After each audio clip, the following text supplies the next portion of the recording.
So thank you for coming tonight to the first in our series of Friends of NSM Community Lectures. We have 4 more planned during the calendar year, along the theme of science and health and its impact upon you, your loved ones, and the community.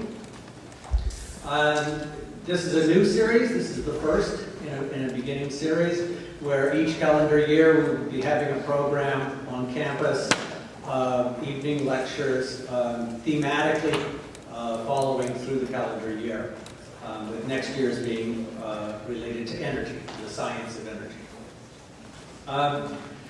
The NSM, Friends of NSM, is also a society of generous people who are interested in getting to know the college more, getting to know the university more, and exploring how they might be able to help or wish to help us achieve the excellence that we're working towards.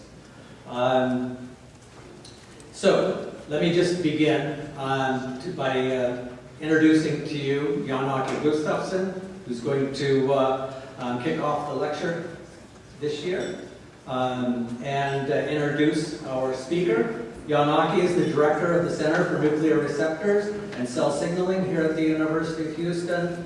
The center opened in January of 2009 when Jan-Åke moved here and began building a second group here at the University of Houston. He still has strong ties to the Karolinska Institute, where he was many years. Is helping us again bring national recognition to our college and build up the quality of science and education within science and mathematics. So with that said, I'll introduce Jan-Åke.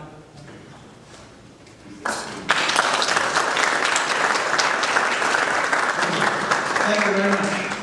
So it's a true honor and pleasure to introduce this evening's speaker, Dr. Bruce Spiegelman, who is a very well-known scientist in this country. And we are extremely grateful to him for taking the time to come down here from Boston. He has an illustrious career. He started actually at Princeton, and then very early moved on to where he is now, to Harvard Medical School and dana-farber Cancer Institute.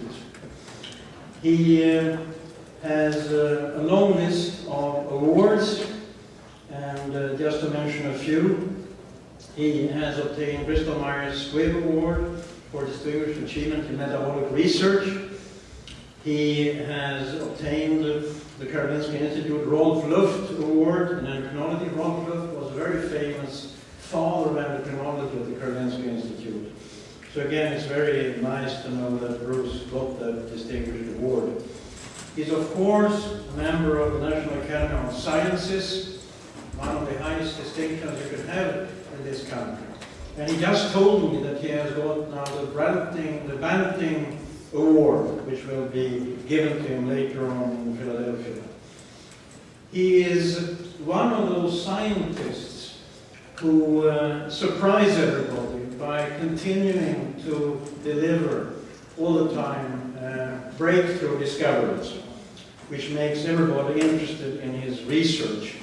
And it also has very strong implications for one of the threats in this country and in many countries in the Western world, that is obesity and diabetes, where we need very good science to have a chance to combat these terrible, fatal diseases. So one of the things that he has done is to elucidate how adipose tissue, fat tissue, is formed. And he has done some very nice studies over the years, which will perhaps help us to combat obesity. But most, I would say, surprisingly and significantly, like I said, he has continued this very successful research. And recently, he had a paper in the well-known journal Nature, where only good papers are published. And he has published, of course, several in there. And he has discovered, and I think he will talk about that, He has done many things, but he will, I think, be generous enough to talk to us about his recent discoveries, about an exciting new, which may be a hormone called irisin, which is secreted by the muscle and affects the fat tissue to make it from white adipose tissue to brown adipose tissue. White adipose tissue is not so good for you. Brown adipose tissue is good for you.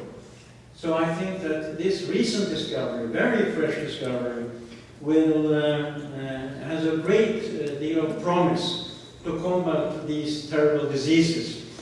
So we all look forward to your recent discoveries, to hear about them, Bruce.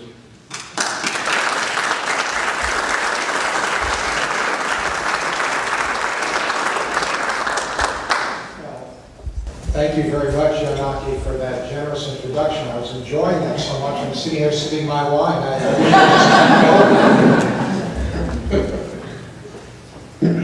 Well, thank you very much. And it's a pleasure and a privilege to be here. It sounds like it's a very exciting time at the University of Houston.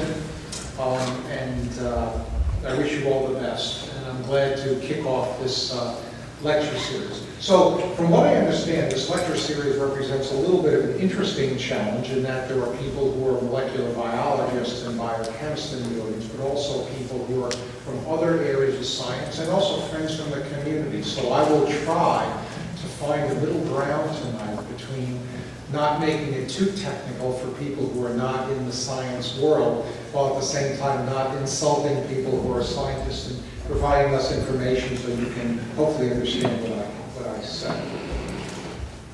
So, the first thing one has to do nowadays is to do a disclosure. So here's my disclosure. The work that I'm about to describe was entirely funded from public sources, the NIH. It will describe the discovery of a new hormone called irisin. Irisin has been licensed from the Dana-Farber Cancer Institute to Ember Therapeutics, and I am a co-founder and shareholder in Ember Therapeutics. So make of that what you will. Okay. So let me pick up on something that Yanaki said, which is that obesity and diabetes has reached epidemic proportions in much of the United States. For my friends in Texas here, very, very rare. Greater than 30% of the adult population is considered obese. Now, for those of you who are not Americans and are smirking, I have to show this slide, which is, this shows projected incidence of type 2 diabetes, the kind of diabetes that is linked to obesity, around the world in 2025. And you will notice that although the United States is bright orange, we are not the darkest color. Brazil, Mexico, and Saudi Arabia are projected to have higher incidence of type 2 diabetes, and indeed much of Europe is predicted to have as high an incidence of type 2 diabetes as the United States. You're not getting Sweden is still doing a little better, but not too much better. So clearly what we are talking about is a worldwide problem that represents a challenge to the health and healthcare system, really around the entire planet. Now, let me make a few comments about fat tissue and fat cells. So in broad terms, there's two kinds of fat cells. The kind called white fat are the kind that you probably think of when you think of adipose cells or fat tissue, if you think about it at all, that is. So this is a cell type that is specialized for the storage of energy. It has low mitochondria, no protein called UCP1, and is pro-inflammatory in the context of obesity. And I have to say that it's regulated by a nuclear receptor called PPAR10. It's actually our work on this area that first introduced me to Yanaki and his lab's research. Now, the important point is that there's another kind of fat cell that is less numerous in the body of mammals called brown fat. So brown fat is interesting because it is specialized to dissipate chemical energy in the form of heat and defends the body, the mammalian body, against hypothermia and obesity. It converts chemical energy, fat and glucose, into heat by having a high number of a subcellular organelle called mitochondria. Those mitochondria express a special protein called uncoupling protein 1, and together they can dissipate energy in the form of heat. And the specific molecular transcriptional regulators are PPAR gamma, PGC1 alpha and beta, and most recently a molecule we discovered that's really specializes cells for the brown fat lineage called PRDM6. Now, there was a lore, really since my time in the beginning of my own scientific career, is that brown fat was abundant in rodents, small mammals, and infant humans. There was considerable doubt about whether adults had brown fat, whether it was significant. And this was rediscovered several years ago when PET scanning using radioactive glucose became a popular technique for looking at tumor metastases. And people often found that humans have hot spots for glucose uptake in the supraclavicular area around the neck. But these were always symmetrical, and so it didn't really seem that that was likely to be tumors. And later, studies were done, these 3 papers in the New England Journal of Medicine, open biopsies were done, and this was identified as brown fat. Just so to give you an idea, these are the same individuals kept at warm temperature and at a couple of hours at cool temperatures. Cool temperatures are enough to activate the brown fat to take up more glucose and therefore to show better in PET scanning. So these are similar images of the same individuals, warm and cool. So it is now clear that adults have, most if not all adult humans have significant deposits of brown fat. Now the only question is, what does it contribute to whole body energy metabolism? Does it correlate with negatively correlate with obesity and diabetes? Because we might expect that people with a propensity toward obesity and diabetes perhaps have less brown fat, and lean individuals have more. So that's sort of the starting point of some of the analyses that I'm going to tell you about. So I want to tell you one other point that is a little bit technical, but I can't avoid it. The word brown fat is really used for 2 different kinds of cells. One is the classical kind of brown fat that occurs in rodents and in infant humans in this interscapular region between the shoulder blades. But it's been recognized for decades that brown fat cells can emerge in white fat depots. And they're UCP1 positive, and these are actually different cell types. We showed that in 2008. So to summarize this, I'm trying not to get too technical, but let me just summarize. There are 3 kinds, at least 3 kinds of fat cells. White fat cells that store energy, and 2 different kinds of brownish fat cells. The classical kind of interscapular depot, and then brown fat cells that can emerge in many or most of the white fat depots, especially in the subcutaneous fat.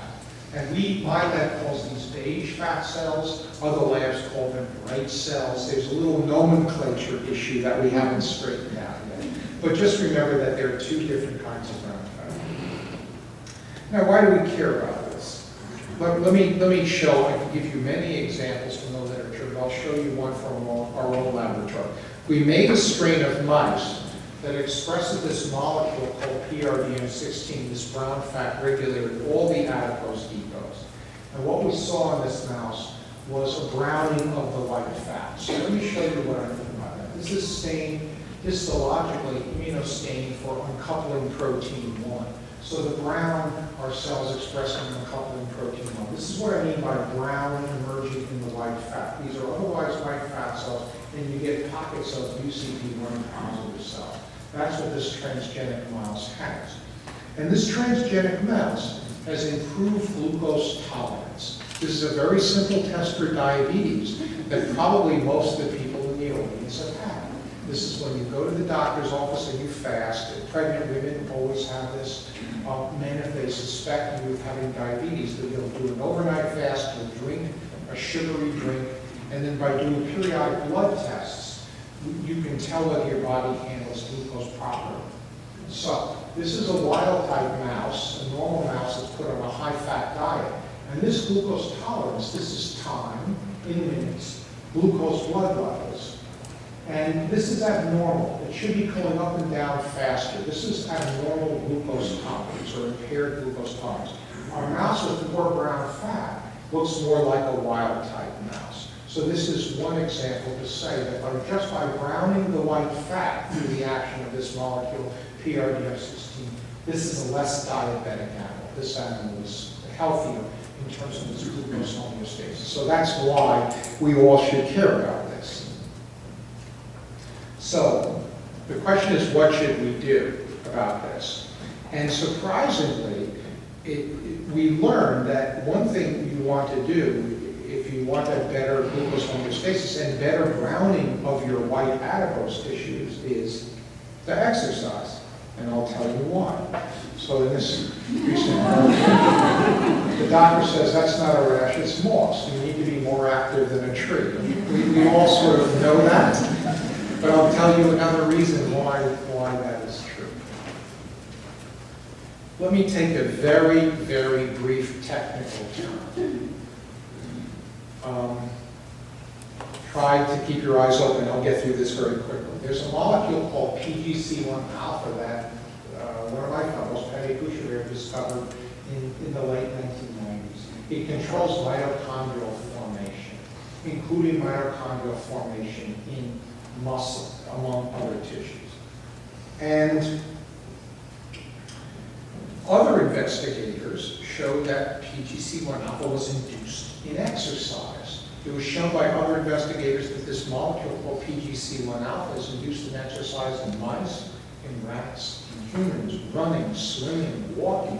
Most recently, deep massage has been shown to induce PGC1 alpha. It's true, this is Science Translational Medicine.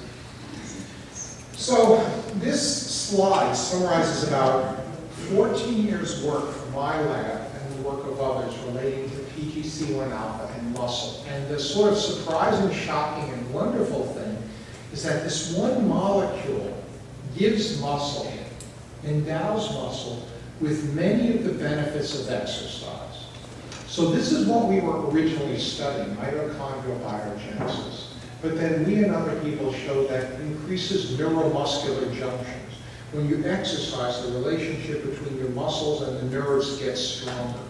Angiogenesis, which is blood vessel development, fiber type switching toward more oxidative muscle, fatty acid oxidation, and most exciting, perhaps, anti-dystrophy and anti-atrophy. So one thing inherently, probably everybody in the audience knows is if you don't use your muscles, you lose them.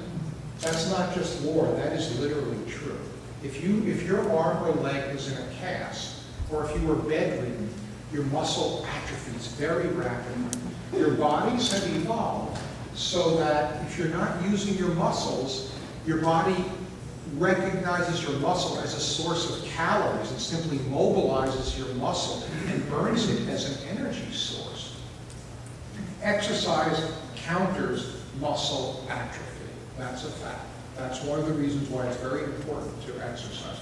So we showed in 2006, and other people have also showed that if you turn PGC1 alpha on in a transgenic mouse, even if the mouse doesn't move, even if the muscle is denervated, that means cut the nerve, the muscle doesn't waste. So apparently this is a very strong signal saying do not waste. Okay. So I'll show you an experiment by one of my collaborators that was very inspirational for us, and it took much more patience than I have. That is, he took transgenic mice expressing PGC1 alpha in muscle, doing all these good things, and they waited. They just had the mouse in the cage for many months, and they saw something really interesting. The mice moved the same amount. They ate the same amount, but the control mouse got fat, as mice are like humans. If they sit and they don't do anything and they just eat and they live a normal life, they get quite fat as they get older. The transgenic mouse with PGC1 alpha elevated in muscle, though it did no more work, and then we have techniques to measure their movement, although they did no more work, they were leaner and they weighed less. Well, the physicists in the audience can agree with me about this. This guy, James Joule, had something to say about this. That the first law of thermodynamics says that matter, now we say matter and energy, are neither created nor destroyed. In order for there to be the same movement, the same food intake, but one animal weighs less than another, there must be something else going on if we believe that matter and energy are conserved. So we became very interested in this, and I'll show you that this is where Pontus Åström, a postdoc, came to my laboratory from Gothenburg, Sweden, and took on this problem. And what he found was that having PGC1 alpha elevated in muscle, that is, this molecule that gives muscle a lot of the attributes of exercise, caused a browning of the white fat. That's an interesting observation. Having PGC1 alpha in the muscle increases expression of UCP1 and actually makes the adipose tissue have patches of these brown-like fat cells. We ensured, for the biomedical aficionados, we assured ourselves that it wasn't leaky expression of the transgene. There was no PGC1, because I know that's what David Moore is immediately thinking, that there is no PGC1 alpha expression in the adipose tissues. It isn't. But it suggested that there was communication between the muscle and the fat. Now, people have thought about these things before. We're not the first ones to think about it, but it really suggested some ways that we could get a handle on this at a molecular level. Let's skip this slide and then go to this slide. So let me show you the crucial experiment. So we knew that PGC1 alpha in muscle would ground the adipose tissues. There had to be some kind of indirect communication. So we did a supernatant transfer experiment, very simple experiment. We took primary muscle cells in a dish. We added viral vectors expressing either PGC1 alpha or a green protein called green fluorescent protein, just a control protein. We then took supernatants from the cells. These cells grow in a dish. We literally took the liquid off the cells after an overnight incubation and placed them on the primary fat cells. And said, what happened? It turns out that from cells that saw PGC1 alpha induced uncoupling protein 1, and some of these other molecular markers, it doesn't matter what they are, they're markers of brown fat, compared to the cells that received green fluorescent protein, a random control protein.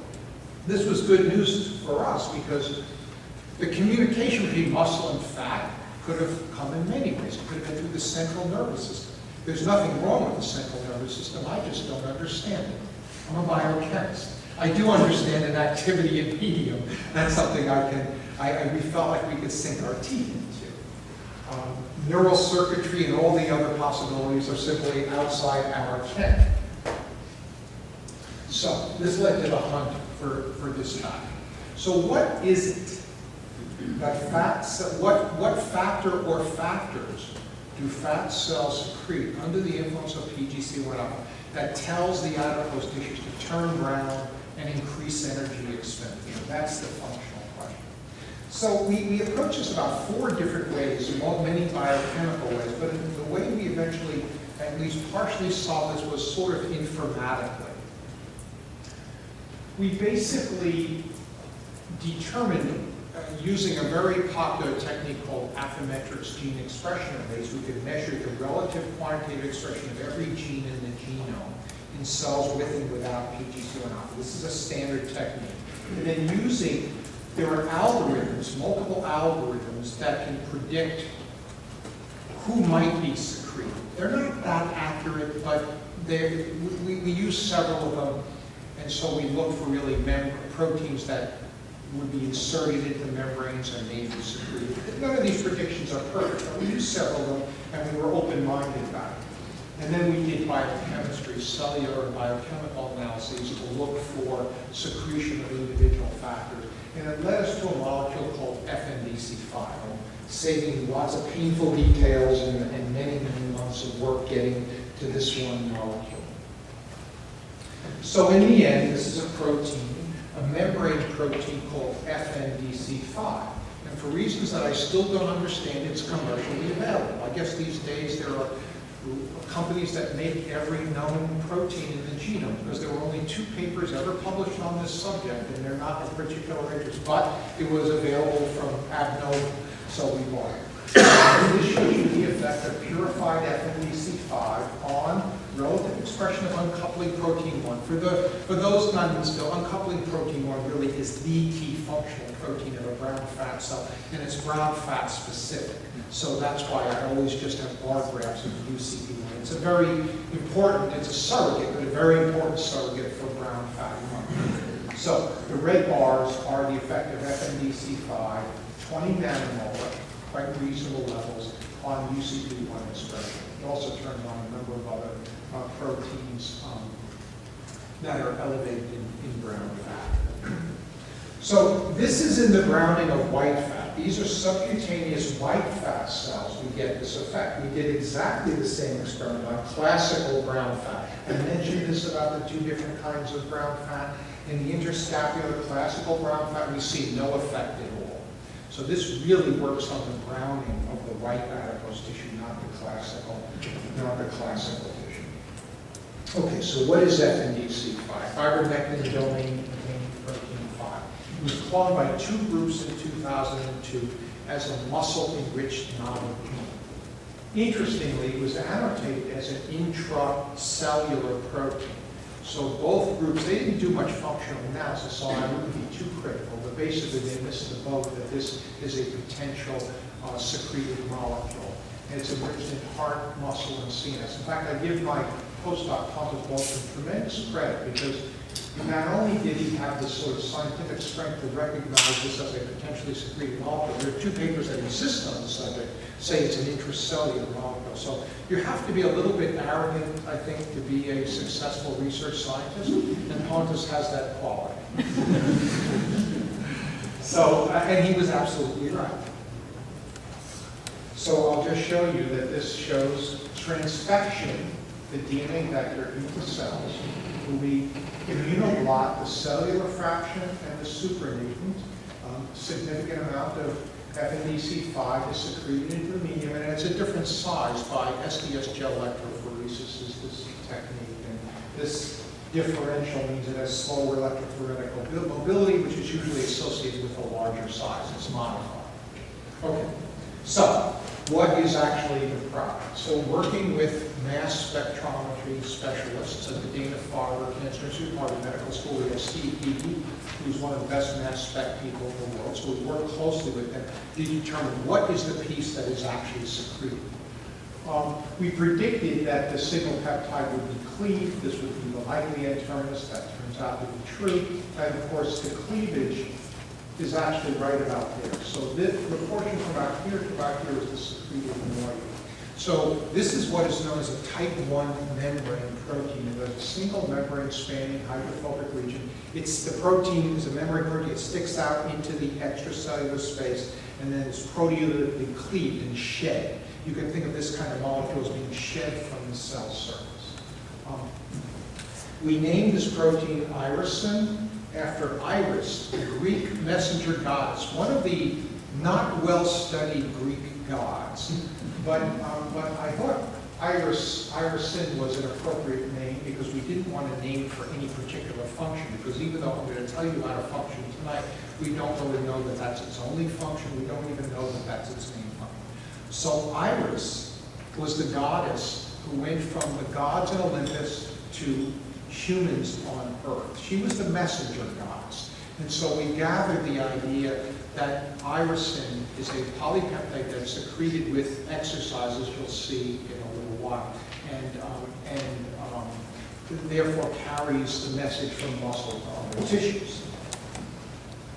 One of the interesting things about irisin, in fact, I don't understand this. I'm a protein biochemist by training, and I don't understand this. It is 100% identical from mouse to man. The cleaved portion, the 112 amino acid portion, is identical. There isn't even one conservative substitution as we go from mouse to man. It's not clear for me why that would be true or how that would be true. But that compares, for example, with insulin is 85% conserved from mouse to man, glucagon 90%. So every single, so when we're playing with mouse irisin, we're playing with human irisin. The hallmark of thermogenesis is increased respiration without doing any more work. This just showed you this a little bit technical. Using an oxygen-sensitive electrode, we can measure how much oxygen cells use in a cuvette. And we have here plus or minus FNDC5, the parent protein, and you can see about a 70–80% increase in oxygen consumption. And for the aficionados, the uncoupled respiration increases about 300%. These are really big effects on oxygen consumption. So now something which is a little more accessible, and will tell you that irisin circulates in both mouse and man has increased with exercise. So this is at the RNA level. This is at the protein level. These are Western blots. These are protein determinations. In mice, control and exercise. And these are human subjects, individual subjects. They're actually 60-year-old males put on a 5-week training regimen of bicycle riding 30 minutes a day, 5 days a week. Sort of moderate, vigorous exercise. And again, we see an increase. I don't show the RNA data. It's increased at the RNA level. And we roughly estimate a plasma concentration of about 50 nanomolar. Okay. So now irisin function in vivo. So how do we study this in vivo? There's a technology I have to introduce called adenovirus technology. It's a kind of virus which infects mammals.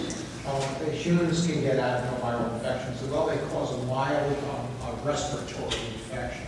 We use non-infectious adenoviral particles in the laboratory to express genes in vivo.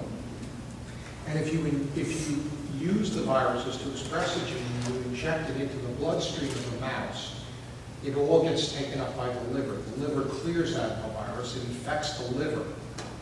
And then, in the case of a secreted protein, the liver then will secrete the molecule that you want. It's a secreted protein. So we made adenovirus expressing the parent protein, FNDC5, or again, a green fluorescent protein, just a random control protein. And we get about a 2- or 3-fold increase in circulating irisin using this viral technology. It lasts about 10 days. You can't come back and do it again because, as you might imagine, the adenovirus is immunogenic. If you ever came back and hit the mice with a second injection, they would just go into shock and die immediately. But you get one injection and it's good for about 10 days, 2 weeks. So if you're satisfied with that time frame, it's sort of a quick and easy way to modify genetically a mouse. So 10 days experiment, 2- to 3-fold increase in circulating irisin. In the adipose tissues, we get about a 10-fold increase in uncoupling protein 1, patches of brown fat in the white fat, about a 3-fold increase in uncoupling protein 1, protein by Western blots. This says that in vivo, elevating irisin causes a browning of the white adipose tissues. Now, when I talk about oxygen consumption, I'm sorry if I have to be a little bit technical. We can measure oxygen consumption at the whole body level as well. We can put mice in an apparatus which is sealed, and the gases that they produce and use can be measured. So we can measure CO2 production and O2 consumption in real time. This shows you O2 consumption of an individual mouse in real time, day and night. Now, mice are nocturnal, they move more, so they use more oxygen. But if you compare, this is averaging over a number of mice, not individual mice. The black are the ones that got FNDC5 irisin, the white are the ones that got GLP. You can easily see more oxygen consumption. This is significant to less than 0.001. So yes, one injection of the adenovirus expressing FNDC5 is sufficient to really markedly increase energy expenditure in these mice. And correlating with that is improvement of glucose homeostasis, decreases in fasting insulin, and improved glucose tolerance. Now, we submitted this paper for publication, and the reviewers reasonably enough, said, is this physiological? What is the evidence that this is not some pharmacological approach? Does FNDC5 irisin really mediate some of the effects of exercise? So we addressed that.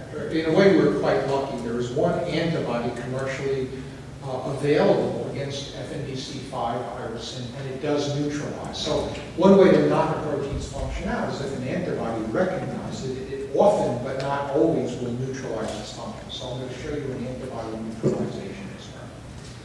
And I'm going to show you mice exercising. Yes. There we go. Okay. So we swim mice for 10 days, twice a day for 90 minutes. I thought you might like to see this in case you've never seen mice exercise.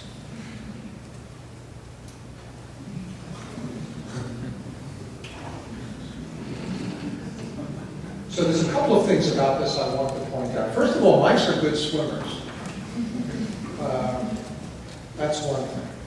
The second thing is that my postdoc said watching mice swim twice a day for 90 minutes was the most excruciating experience of their professional life, because according to our institutional animal welfare rules, we can't just let mice swim. We have to watch them the entire time. So twice a day watching mice swim for 90 minutes apparently did not improve the sanity of my postdocs.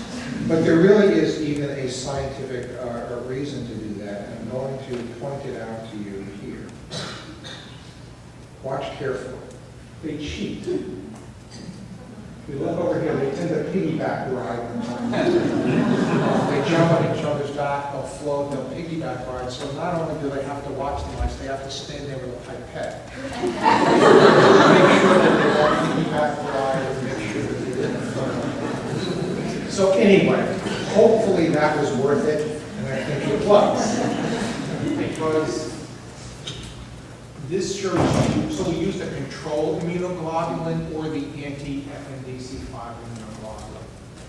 Swimming induces recovery protein 1 as it induces irisin. The antibody that's neutralizing blocks, in substantial measure,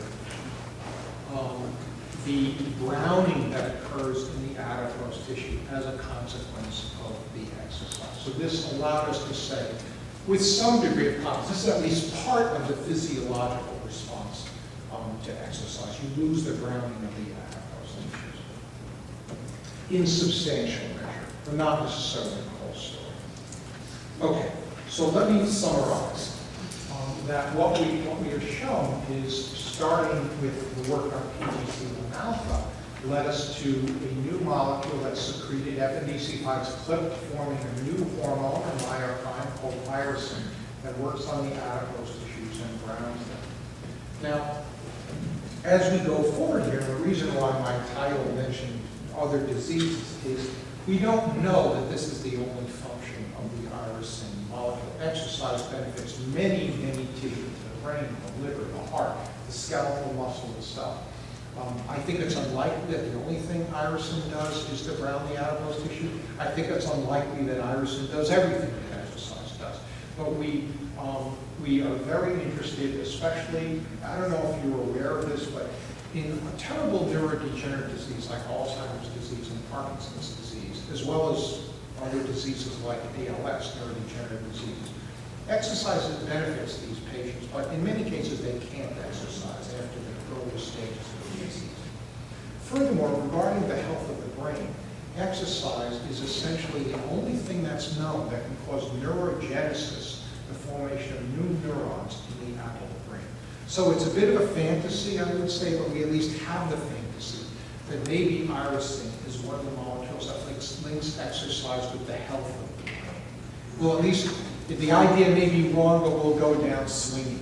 We're going to, we're going to look into some of these questions.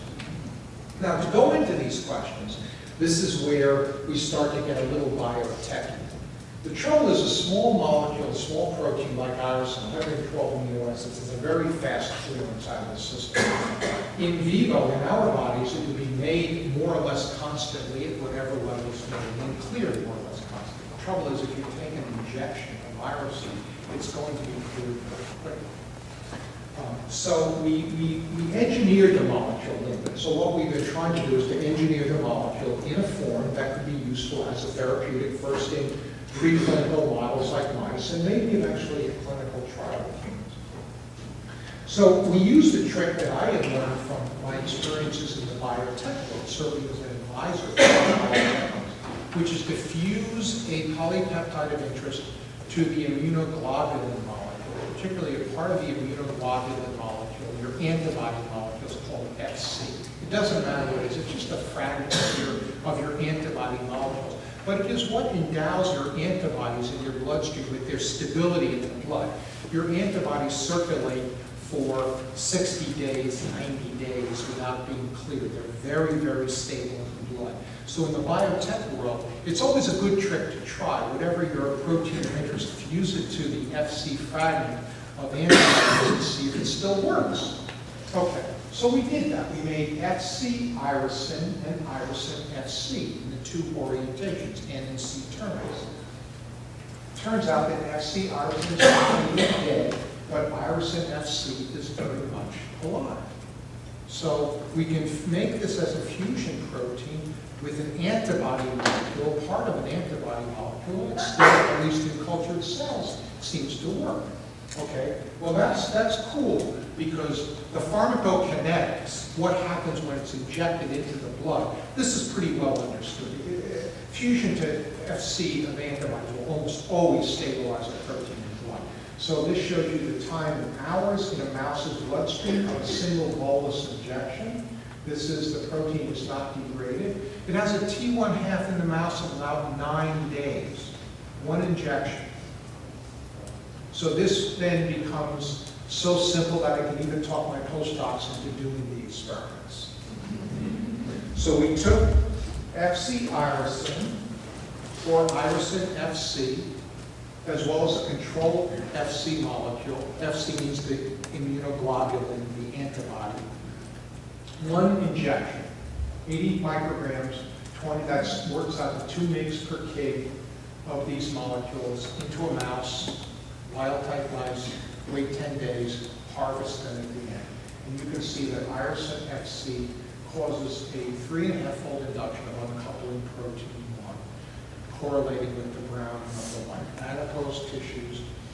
And the single injection also improves, reduces fasting insulin and improves the glucose levels as well. So there's a suggestion here at least that we have a version of the protein. It may not be optimal. It may well not be optimal, but at a laboratory scale, we have a version of the protein that allows us to do more chronic experiments without killing ourselves. Once a week injection is not that bad.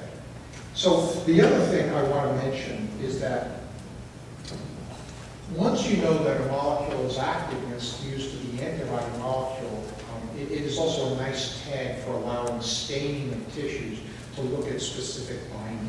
So I'm just going to show you something that suggests that there is a specific, almost certainly there's a specific cell surface receptor to irisin. So these are sections, histological sections of adipose cells, which are incubated first with either human Fc alone or irisin Fc. The section is then washed and then stained with a fluorescent secondary light, so it really lights up where irisin is binding. And you can see specific binding with irisin, but not with the Fc alone. We've done a lot more work now, so we are quite convinced we can do FACS, cell sorting, etc., with the irisin binding. So there does seem to be specific cell surface binding for this, suggesting really a hormone receptor kind of interaction.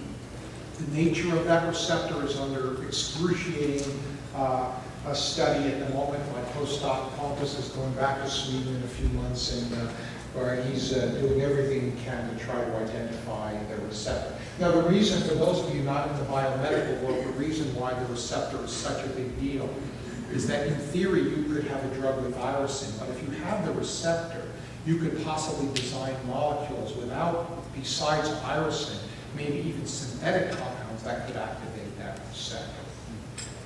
So for purposes of drug development and pharmacology, that's a really important tool. So it's a little bit of a race, I assume, and Pontus is working hard at trying to get the irisin receptor.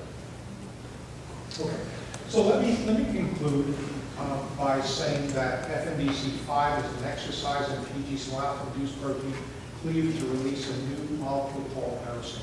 We've also been trying to generalize the story in the following sense. This is not the only molecule that comes out of this analysis. It's the farthest advanced. The idea that putting PGC1 alpha into muscle cells could be sort of an exercise mimetic in a dish opens up a lot of doors. So my fellows have got a couple of other molecules that they really like also.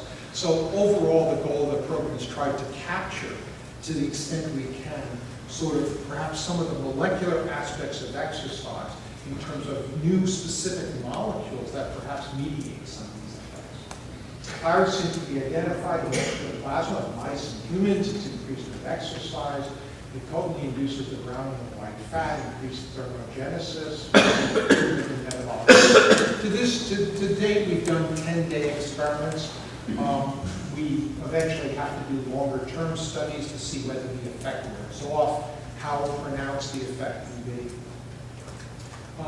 Therapeutic versions of this are being produced. A couple in my lab, mostly by Ember Therapeutics, a company that I founded. We're academics, we're not going to make 1,000 different versions of the molecule to test, but Ember Therapeutics is.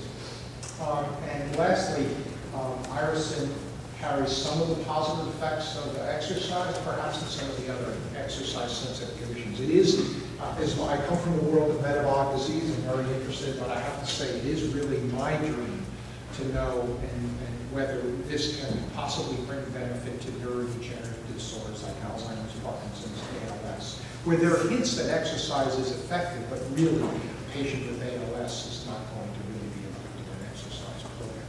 So we'll see. And my acknowledgement slide, this work was really pioneered by Pontus Boström from Gothenburg, Sweden, moving to the Karolinska in Stockholm. June Wu, Kyle Rosbach, Jonathan Watt, Christiana Rahn are all fellows. Sandra and Manisha are technicians. Steve Geedy and Mark Chedrachowski. Steve is a great proteomics person at Harvard and an important collaborator on many projects. We got the human exercise samples from Kurt Hoyland in Denmark.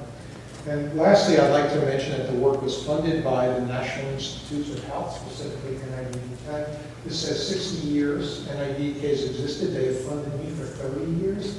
So they made a long-term investment. I hope we can provide some return on that investment. Lastly, I was told that I have to, this is your next lecture.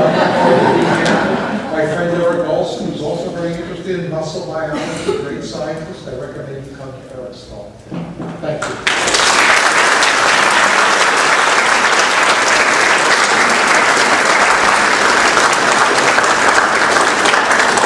And I'd be happy to try to answer some questions, including if there are questions from non-science people, non-biomedical people.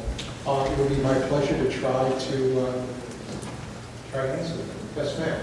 So that was wonderful. I'm just wondering, in some of the settings like metabolic syndrome or other settings where individuals are predisposed to chronic obesity, whether you've had a chance to look and see whether there's changes in the production and circulation of Great question.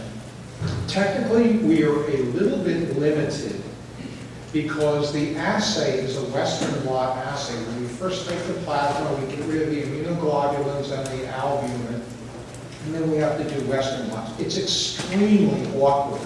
So with a handful of subjects and a handful of samples, we did it.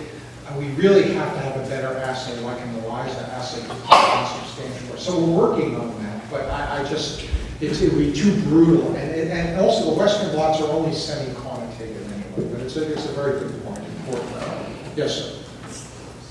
You know, in the beginning, you showed some slides about type 2 diabetes. Yeah. And I got some sense of it as you were going through explaining what's happening. But the terminology and the conclusion left me sort of wondering. There was nothing about that. And because I'm not familiar with the terminology. Okay. So. You want me to clarify Would you that? like to make? Yeah, okay. 80 to 90% of type 2 diabetes in the United States is linked to obesity and overweight. Brown fat and browning of the white fat seems to do two things. First of all, it reduces the overall adiposity, the overall fatness of the animal. And secondly, it has direct anti-diabetic, it seems to have direct anti-diabetic effects, not just through the effects on obesity. Brown fat is very good at taking blood glucose and blood lipids and oxidizing them. So it's a good point. You raise a good question. The answer is not 1,000% clear, but I guess I would say that certainly the browning of adipose tissues works on both total adiposity as well. It probably has other effects on glucose homeostasis. Yes, Willa? Yeah, great lecture. I'm sure you've been asked many times, but if you're exercising, you want the energy to go to your muscles, so you can exercise. So why are the muscles saying, That's a I'm great- going to make a hormone and fat and energy to Willa has picked up on a paradox. Sometimes when I'm giving a lecture on this subject, I mention the paradox. Exercise uses calories, and it increases heat production in your body. Why would you want to activate another process that uses calories and generates heat? So in our paper, we actually speculate in the discussion on this. So our speculation is the following, that this did not actually evolve as an exercise-linked process, but rather is probably linked to shivering. Now, in modern society, we don't shiver much, but shivering is a very important process in mammals. When mammals began their ascent at the age of the dinosaurs and really took off, it was because we could handle cool environments that the lizards couldn't. Key to that is the ability to tolerate cold environments. And the first response to a cold environment is to shiver. Before adaptive thermogenesis and brown fat can work, your body shivers. And so we suspect that this evolved. Shivering is neuromuscular contraction. We suspect that this exists or was tolerated in exercise because of the need to send a humoral signal during shivering. And I can tell you in unpublished data, we have pretty good evidence now with a group in Sweden, Barbara Cannon and Jan Nedergaard, have shown that even more robust induction of FNBC5 during shivering. But that's a great paradox, because otherwise the story doesn't exactly make sense. Yes, lady with the red hair. Do you have any evidence that might suggest that irisin collaborates with other metabolic hormones such as leptin? Well, I don't know about leptin, but in our paper we show a collaboration with cyclic AMP and adrenergic signaling. Classically, if you ask what's the hormone of thermogenesis, it's catecholamines and beta-adrenergic signaling. We show it's mathematically synergistic with that. With other hormones, we really haven't looked yet. But for sure, cyclic AMP and irisin seem to collaborate pretty effectively. Yes? So I have a question about the use of the mice swimming. I do studies in stress and depression, and we use swimming as a way to induce learned helplessness. We induce learned helplessness in our rats by letting them swim for 10 minutes where they become immobile. Yes. So how do you define exercise? What's different between exercise and trying to escape from the water? Because the mice don't have perception of exercise being good. They don't. That's absolutely right. And I can tell you, they don't necessarily think it's good if you force them to run on a treadmill either. That's a fair point. I mean, we make the mice exercise. That they are exercising is abundantly clear. That there may not be other things. For example, if you force a mouse to run on a treadmill, or you force a mouse to swim, there is stress involved as well. And it's just inevitable. If we're using a forced exercise protocol, certain times, certain rigid things, as opposed to just putting a wheel in a cage, there's going to be stress associated with it. That's a legitimate point. There's really no way around it if we want to give them distinct doses of exercise. Because if you put them in a box where they have the wheel, they have the choice to ride on that wheel. Yeah. So did you do any experiments like this? No, we've never done that. And when we do exercise on our level, we usually do forced exercise, which is a treadmill when they really have no choice. Partly because being molecular people, it's an interesting point. But with humans, you can say, well, exercise on a bike 30 minutes, 5 times a day, you control. The trouble with the wheel run is that you get heterogeneity in the data. You know, one might, you can't, if you're not making them run, if you're not doing it in distinct blocks, it's just scientifically not as good for the kinds of things we want to do. We have, you know, we're quite careful about humane treatment of the animals, I should say. As I said, we watch them the whole time. It's all under pretty distinct supervision. But we want distinct measurable chunks. So every mouse has undergone the same amount of exercise. What you're suggesting would throw all kinds of noise into the data. It's reasonable, but it makes the data very noisy. Yes, sir. What's the receptor of irisin? If I knew, I wouldn't tell you. No, but I actually might tell you, but I don't know. We are working very hard on that. I mean, it's the nature, again, for scientists who are not in this area, this is where the hot action would be. I think we're at a far enough lead on the protein. I don't think people would necessarily try to compete with us on some of those things. But yeah, getting to the receptor first is a big deal, and we're working on it. Yes? Do you have a crystal structure? Hmm? Do you have a crystal structure? We do not have a crystal structure. We are trying to get a crystal structure. We have bad crystals of irisin. We hope someday to have good crystals of irisin. Irisin has this unfortunate problem. There's two things about irisin that make it difficult. Mammalian biologists will appreciate this. Irisin is very heavily glycosylated, like a lot of things in the blood are. Things that are heavily glycosylated basically don't crystallize, and they have too much heterogeneity. Glycosylation is not so specific and unique. So you basically, the molecule is like Christmas trees hanging off of glycosylation. The purpose of the glycosylation, in many purposes, is to keep it soluble in blood. So we make it in bacteria without glycosylation, and guess what? It aggregates like hell. So we are trying to work out our conditions where we can make it in bacteria and keep it from aggregating so that we can form distinct crystals. So we have soft crystals that don't diffract worth a darn right now. So we're dealing with it. Yes, sir. The heart is an exercising muscle, and under some forms of stress, and your heart failure, PGC1 alpha, can be overstressed. Yeah. Any evidence that the heart secretes irisin? It does. So, Well, I don't. We've not studied that. FNDC5 is made in the heart. You're absolutely right. It's a good question. We just haven't really looked at that. I mean, it's not just a skeletal muscle. I know Eric Olson, who's speaking, the next speaker, is very much interested in skeletal muscle and heart and their role in exercise. So ask Eric what he's done on the heart. Actually, I have to tell you, he ended up working a little bit on this molecule as well. Yes. So first I say it's a beautiful piece of endocrinology, so that you can accept my next question.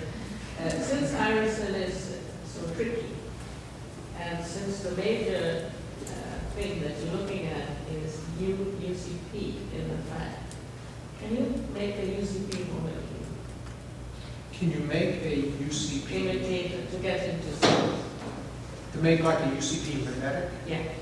No, it's never been done in a way that is healthy.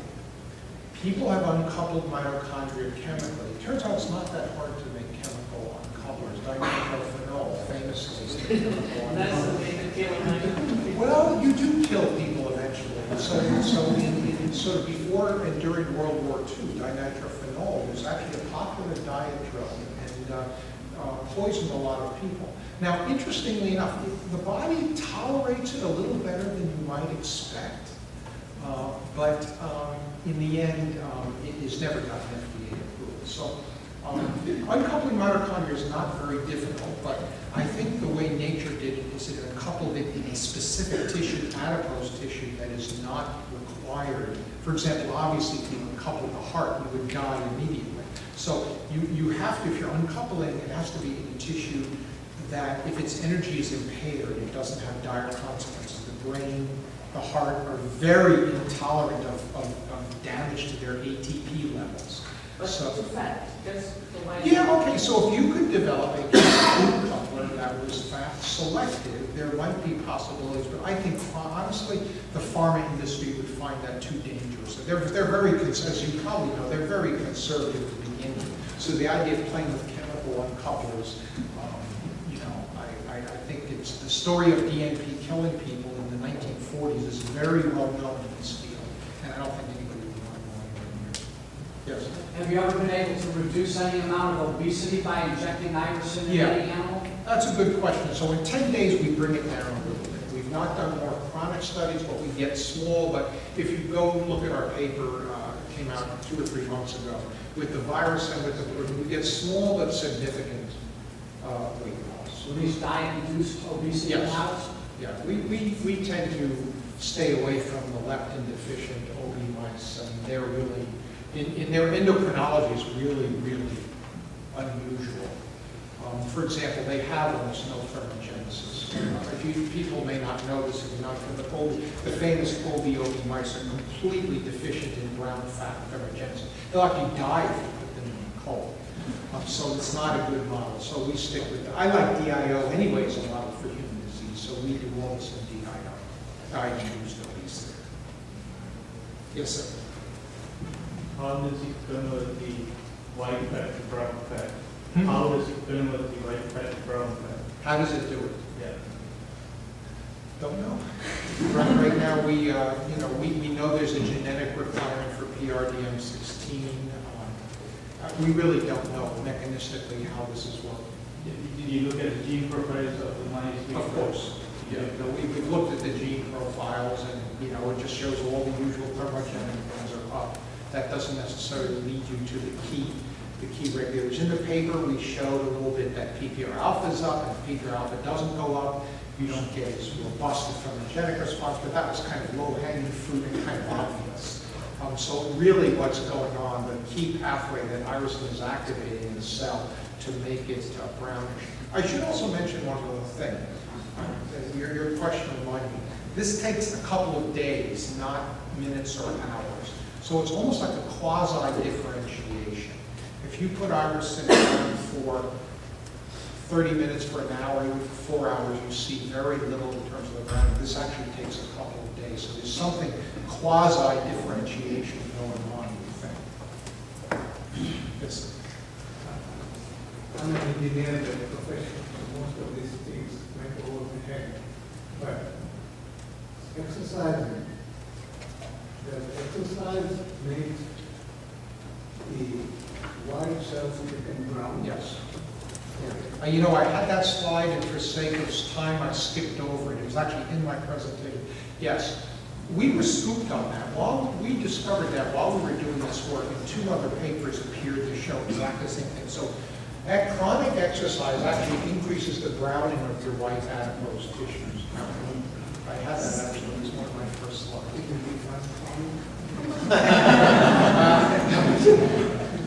For us, it's like more than 10 days.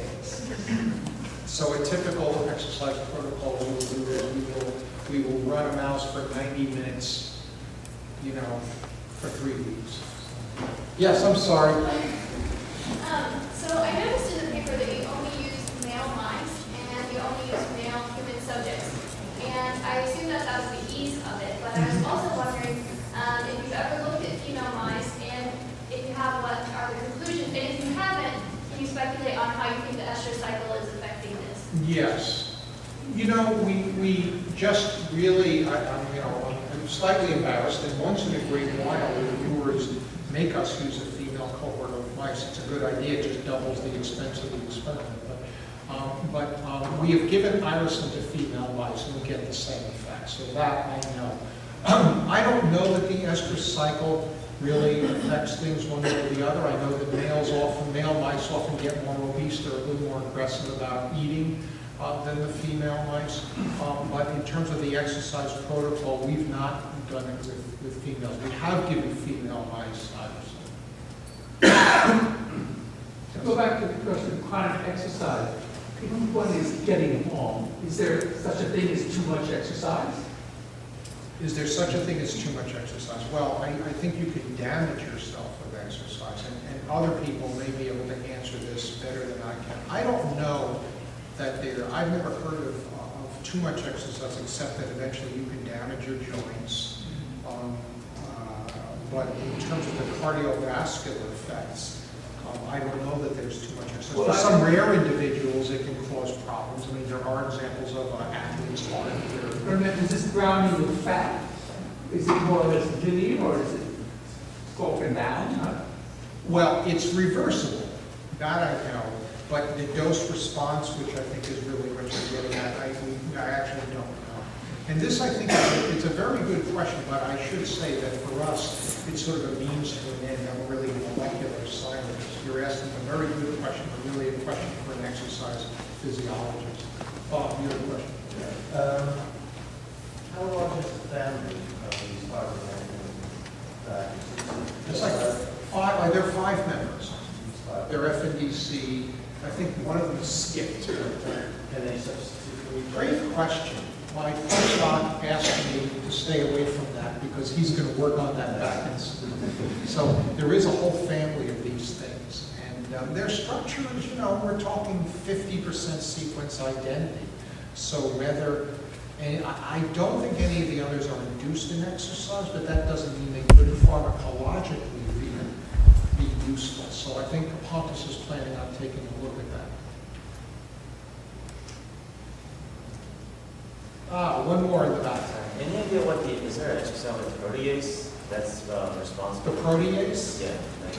I don't know what the protease is, but I will tell you it's pretty ubiquitous because we can transfect FNDC5 into many different kinds of cells where it doesn't usually exist, and we get what appears to be the same cleavage.